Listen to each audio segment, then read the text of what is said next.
I'll begin by introducing our second speaker, John Ma, who's an ancient historian and professor of classics at Columbia University, having received both his BA and DPhil at Oxford, where he also taught for 15 years. His first book examined the cities of Western Asia Minor under Seleucid rule, and his second, the honorific statues as part of Hellenistic civic practice. And I consider him more than an honorary archaeologist. Ask him about his current project on the Battle of Chaeronea burial site and what he's doing now. He's now working on a comprehensive study, oh brave man, of the Greek polis or city-state from origins through the end, so stay tuned. His latest book, as you've just heard, is the one collecting and interpreting the Achaemenid letters in the Bodleian Library from the Persian satrap of Egypt. But today's lecture, Achaemenid Cultural History and the Hellenistic World, focuses on Hellenic literary culture in Achaemenid Western Asia Minor in the 4th century. So please join me in welcoming John Ma. I'd like to thank the Poor Davud Center, Professor Rahim Shah Yegan, Dr. Marisa Stevens, Dr. Jeffrey Spire, and of course Sarah Morris and John Papadopoulos for lending me their copy of Greek Gems at the last moment, which also allows me to pay tribute to John Boardman, whose Persia and the West, I think, is an important book for the topic that concerns us today.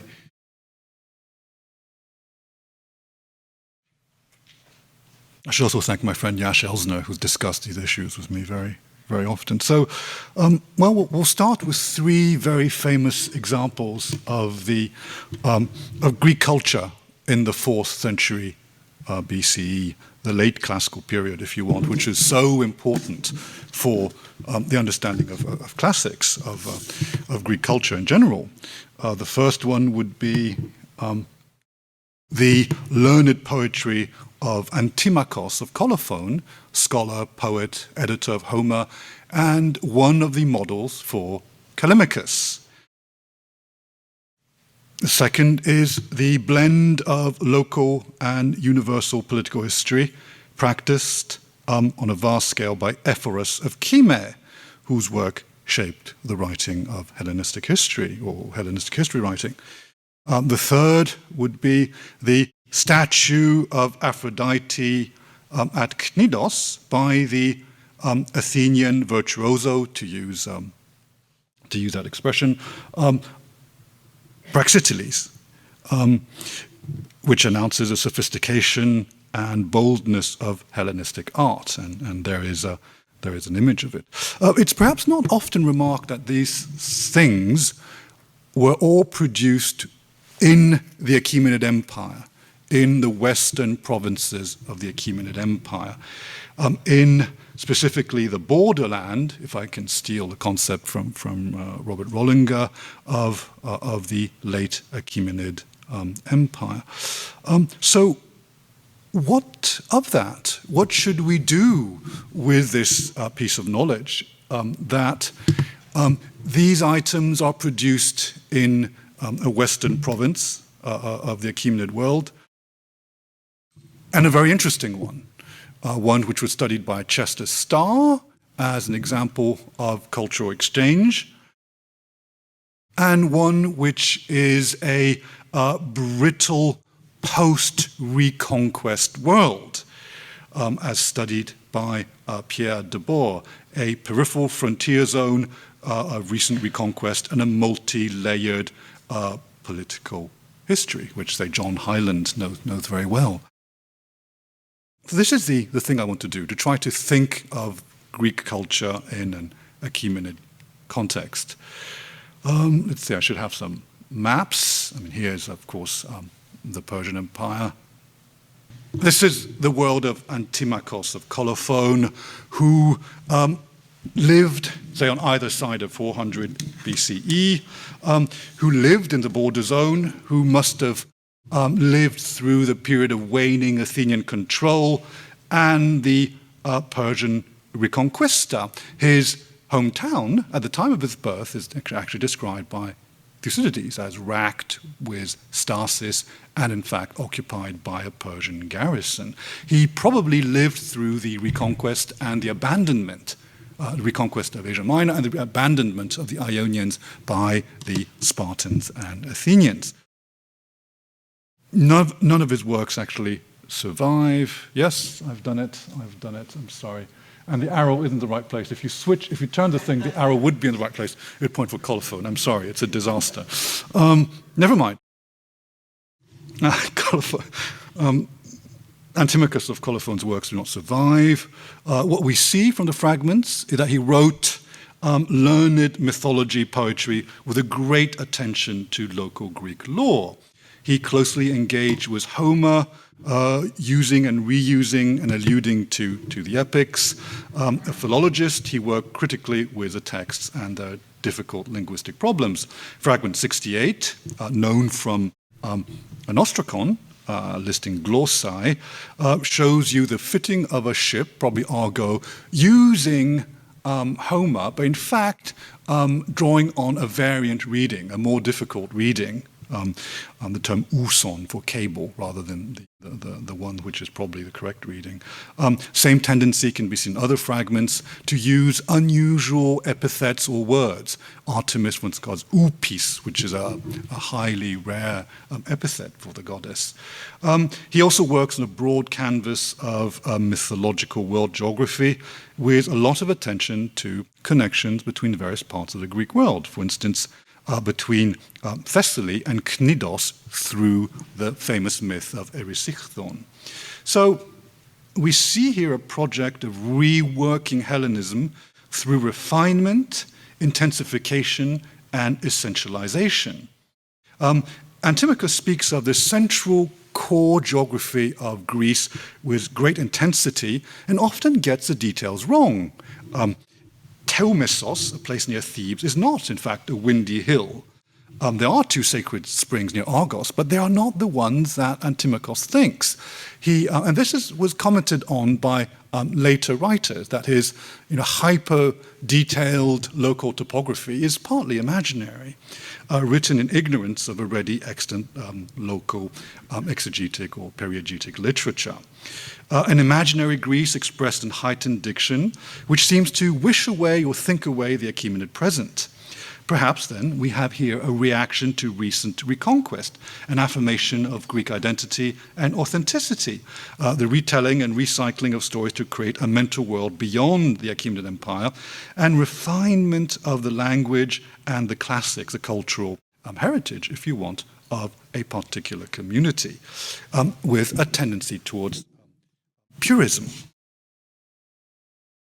So Antimachus's choices recall those of another figure writing in the Achaemenid Asia Minor, Ephoros of Kyme, who lived in the following generation and lived long enough, in fact, to see the end of the Achaemenid order.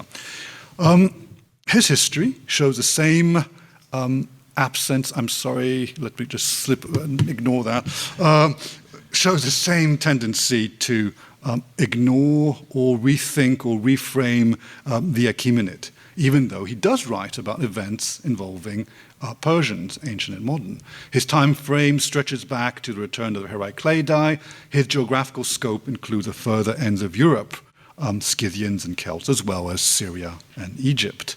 Within this big time frame, Achaemenid, Ephoros's attention is focused on the Greek world. He's interested, just like Antimachos, in local Greek lore, in Greece, and highly idiosyncratic versions of Greece, like Crete, perhaps echoing Plato's interest. Within this lovingly detailed, vividly written out Greece, Antimachos often gets things wrong. He has this tendency to correct Thucydides on place names and actually get it wrong, for instance. This is something I was noticed by David Lewis in his thesis. In Asia Minor, he records detailed local traditions, for instance, for Klazomenai or Teos, and he's very interested, just like Antimachos, in connections between places. Strabo talks about his great interest in kinship, foundation, and colonization. He also, of course, tries to inscribe Kyme within this bigger world. later commentators noticed his slightly comical tendency to try to compare Chime to bigger events. He also inscribed Chime within, say, the literary history of Greece, since, as you know, both Hesiod and Homer actually came from Chime. That's what Ephoros proudly records. So a self-conscious conversation with a Greek past. Ephoros is a bookish historian, even though this has been challenged and nuanced in later work and recent work on Ephoros. His interest in literary history is very noticeable, as shown by his work on Homer and Hesiod, his work on Heuremata, who was the first person in Greek literary history to have done this or written that or invented this genre, and a treatise on diction and on prose rhythm. So these are, in fact, works which establish a strong parallel with Antimachus's philology and his mythological learning. It highlights the connection between learning, local learning, reconfiguring the world, unthinking the Achaemenid, and intensifying Greekness. Perhaps we should try to compare this phenomenon with other reactions by lettered circles, say in Akkadian, in Achaemenid or Seleucid Babylonia, or in Egypt, or we should think of the scribes who produced the Hebrew Bible under Achaemenid and perhaps Seleucid control, or Ptolemaic control. And even later, I'm afraid the slide is not good, this is a truncated version of, or beginning of, Ewan Bowie's essay on Greeks and their past in the Second Sophistic, with its work on Atticizing purism as a reaction to empire. So, even more broadly, perhaps we should think about local literatures produced under empire in vernacular or colonial languages. So that's first part of my paper is on Antimacheanism, local purism. But we should try to think about a broader context. How typical is Antimacheanism or is Ephoros in the late Achaemenid context? And that, of course, takes us to the cultural history of Achaemenid, late Achaemenid Asia Minor. This, of course, is well known for classical archaeologists because of the so-called Ionian Renaissance. Here's a book with a suitably Rococo font for the title. One example of the work on what is really a mainstream and very important part of classical archaeology. But that, too, is part of a much broader phenomenon in 4th century Asia Minor, studied by Pierre Debord. We see political reorganization and collaboration between cities, festivals, religious building. There is an Ionian League, which acts as a framework under Achaemenid control for dispute resolution and for religious gatherings. They built an altar of Heliconian Poseidon at the Pannonion, and I'm sorry again. There you go. So building at the Heliconion, the altar of Poseidon at the Pannonion. It's also an era of lots of building at Ephesos, the rebuilding of the temple of Artemis, or of course at Priene, where the refoundation of the city takes place under the Achaemenid Empire, the extensive rebuilding of the entire urban site, complete with massive temple of Athena. I mentioned the dedication of a statue of Aphrodite at Knidos. If we can believe Pliny, the neighboring city of Kos also set up a statue of Aphrodite, this time clothed. These gestures then, many of these gestures, that show the sort of general activity, cultural activity in Ionia, are about connectivity with the rest of the Greek world, beyond or over the political frontier of the Achaemenid Empire. There seems to be no iron curtain. I mentioned the rebuilding of the Pan-Ionion. We're told that the Ionians actually consulted Delphi and built the structure as a homage or a copy of an altar in Achaea, the altar at Helike. the origin of the cult. The Ephesians commissioned a hymn for Artemis from Timotheos, one of the stars of the so-called new music working in mainland Greece. The fee apparently paid in sigloi, a detail in the Roman era evidence, which seems to vouch for the authenticity of the story. It's possible that the arrival of maidens from Locris to Ilion, the famous Locrian maidens, in fact, was reinstated or invented in the 350s under the Achaemenid Empire. The statue of Aphrodite at Knidos is actually done by the virtuoso, to use Andrew Stewart's expression, from central Greece, Praxiteles, the cutting edge of Greek art at the time, connecting a particular locale, therefore, with developments in mainland Greece. So the clear points of contact with Antimacheanism, namely antiquarian interests, engagement with myth, connection with Greece. At the same time, this Ionian revolution, to use that term as a shorthand, is much more pragmatic, with actual connections with Greece rather than sort of a purist, irredentist hankering after a Greek past, and seems to be compatible with various manifestations of Achaemenid reality. The Ionian League functioned under satrapal supervision. For instance, the Ephesians seem to have a very diverse sort of cultural landscape. They commission a hymn from mainland Greece. They probably listen to Homer in a text, if we believe Martin West, judging by Zenodotus of Ephesus' text, which was much more relaxed and vulgar than the Antimachean philological enterprise. They rebuilt the temple of Artemis in Greek style, but they also had an Iranian priest, or rather a priest with an Iranian title. Their goddess, their goddess is, of course, worshipped not just in Artemis, but as part of a sort of Anatolian structuring of landscape. Here's a funerary curse from Lydia in Lydian and in Aramaic, which meant the goddess of Koloe and Ephesus, as if Artemis of Ephesus also structured this north-south road between Lydia and Ephesus. And apparently they wore Persian clothes. At least that's what Plutarch, perhaps recording 4th century debates about this, notices. So Iranization and Hellenism seem to coexist.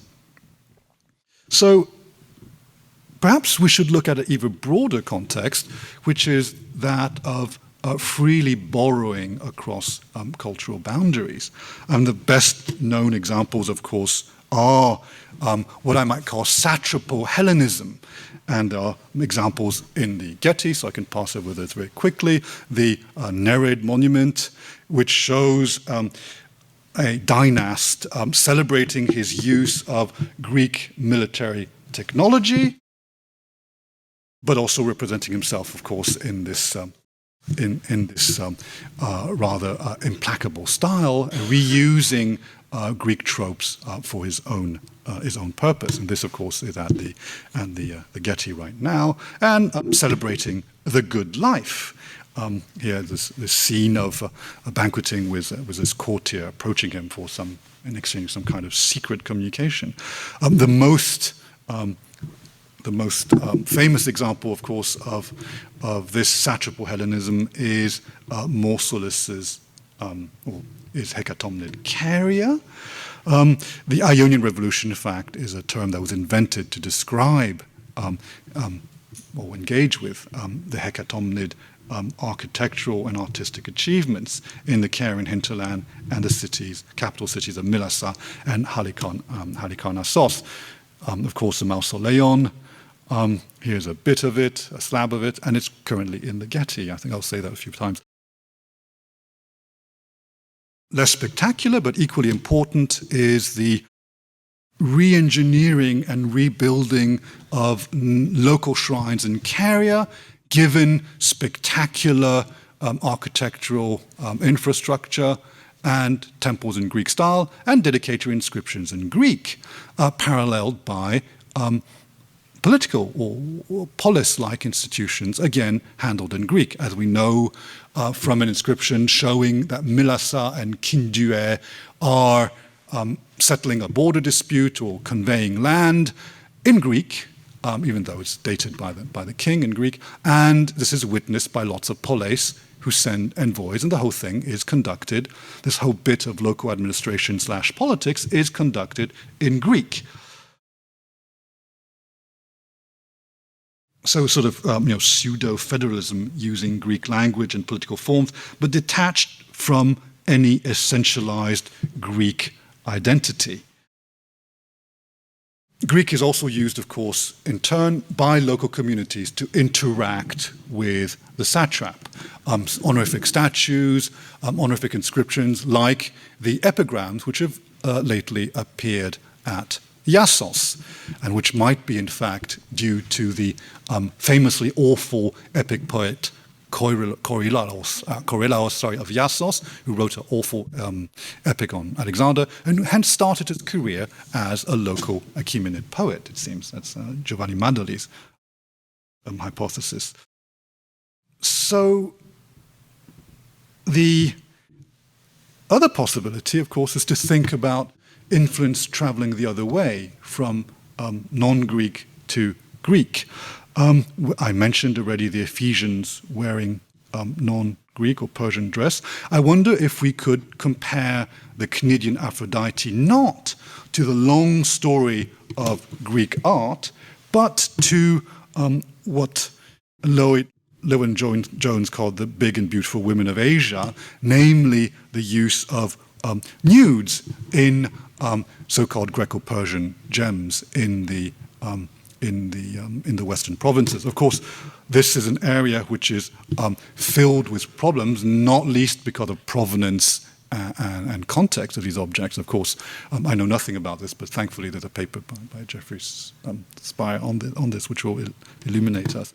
But here are some pictures from Furtwängler, just to keep you amused in the meantime. So I suppose my point is to try to see this landscape, a highly eclectic landscape within Asia Minor. One example, for instance, is the Achaemenid barons of Western Asia Minor. These are Greeks. They have names which manifest their Greekness. One is called Daphnagoras, alluding to the Eretrian origin of these people, and one is called Hellas. But of course, these are Achaemenid power holders, nonetheless. An even broader context, and here I'll go very quickly, is the way in which Hellenism was one of the idioms of the Achaemenid Empire. Look at this coin, a satrapal coin by Tiribadzos, struck by Tiribadzos at Issos, in which on the left there is a familiar-looking figure emerging from a winged disc, but wearing no clothes except for the nakedness and the muscularity of a Greek god. Think of the Miho torque, which combines mosaic glass with a very Greek-looking contrapposto stance.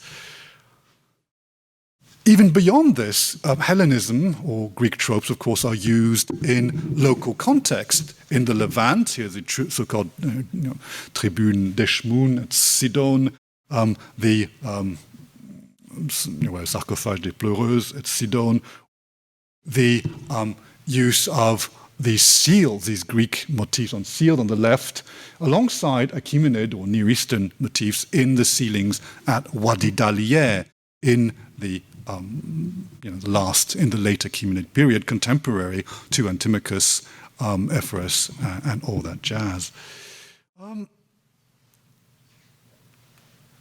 All this, of course, should be viewed in an even broader context, namely, to come back to Asia Minor, the culture of the Iranian elites, cheek by jowl, side by side with the various forms of Hellenism that you see in Western Asia Minor. And here, just very quickly, of course, the world of the Iranian ethnoclass in Western Asia Minor with all of these artifacts. I'm sorry, I'll pass through them very quickly. Here's the giant sarcophagus, and here, of course, this famous image from Daskuleion. This was studied notably in an extraordinary article by Johannes Nolle on the cult of Anaitis, which goes all the way into the Roman period. And, of course, a stele at the Getty shows you that Artemis Medeia in Lydia and Ephesia, the same structure as in that Lydian curse from 349 BC, is still in operation in the Achaemenid period. So another context then is the Iranian settlers of Western Asia Minor, and of course the even broader context is the culture of Achaemenid statecraft, which Lindsay Allen just talked about. So we saw Hellenism, various forms of Hellenism, a sort of hyper-Hellenism, a vernacular Hellenism, a satrapal Hellenism, an instrumentalized Hellenism as a language of empire.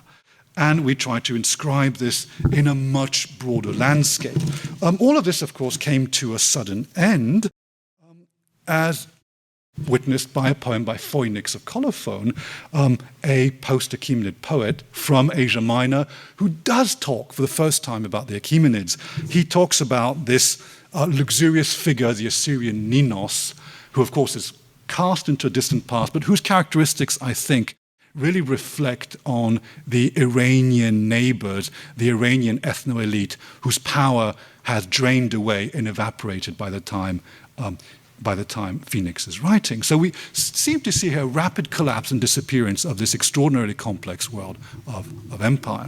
What we're left with, of course, is a world in which the hyper-Hellenism of Antimachos, what used to be a marginal culture within provincial lettered circles, has turned into a valuable instrument for local elites and also for court culture, as seen in Alexandrianism. That, of course, is another story which has blotted out, really, this complex reality which I tried to reconstruct today. Thank you very much.